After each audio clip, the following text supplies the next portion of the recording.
Globe Metals and Mining has signed a letter of intent with Affilips for up to 100 tonnes of refined high-purity niobium pentoxide.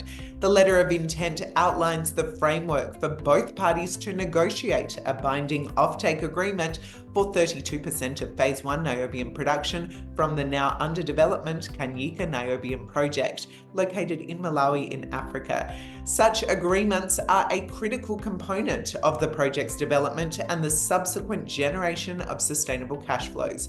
Joining me to discuss more is Globe Metals and Mining CEO Paul Smits. Paul, welcome to the Stock Network.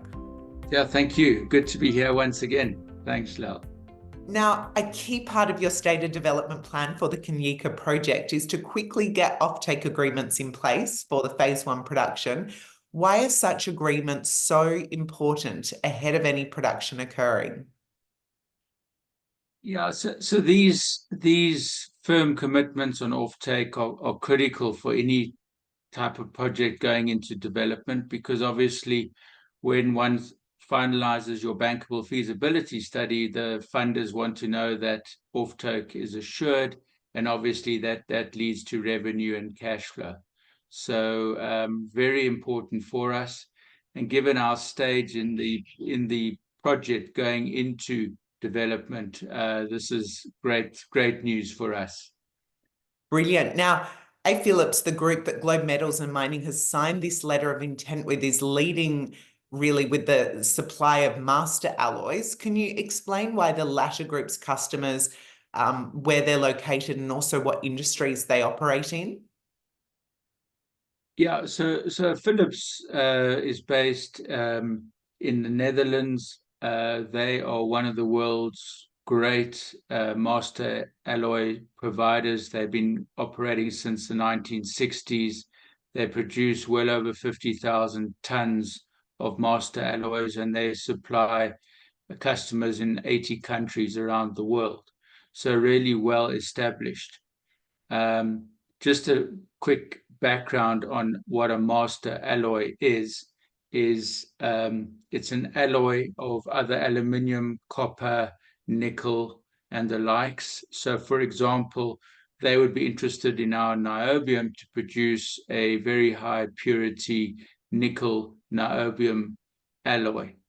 That in turn would then be used in the production of very high specialty steels, and probably mostly in stainless steel because of the nickel content.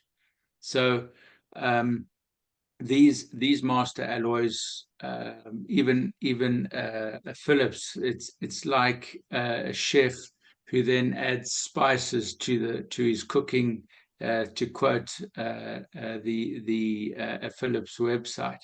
So we won't deal directly with all those customers. We regard Philips as an OEM. They're direct off-taker. They're not traders. So fortunately, we're dealing with the principal who will actually consume our metals.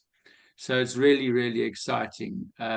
Philips will take up to 100 tons per annum, which is around just over 30%, 32% of our annual production from Phase 1. So that's first of a number of discussions that have ended successfully. So we're very proud of that. And finally, Paul, can you summarize the significance of the latest development and what it means for the future of the project? Yeah, no, I mean, if you're putting this into context, we're finalizing the offtakes. We have already announced the EcoBank $15 million senior loan letter of intent to undertake that. EcoBank's in due diligence as we speak. Great bunch, great team of people, and we're very excited to work with EcoBank. And then if you put this all together with the finalization of the BFS, we definitely have line of sight to go into development pretty much early next year. So all round, it's all coming together finally, which is great.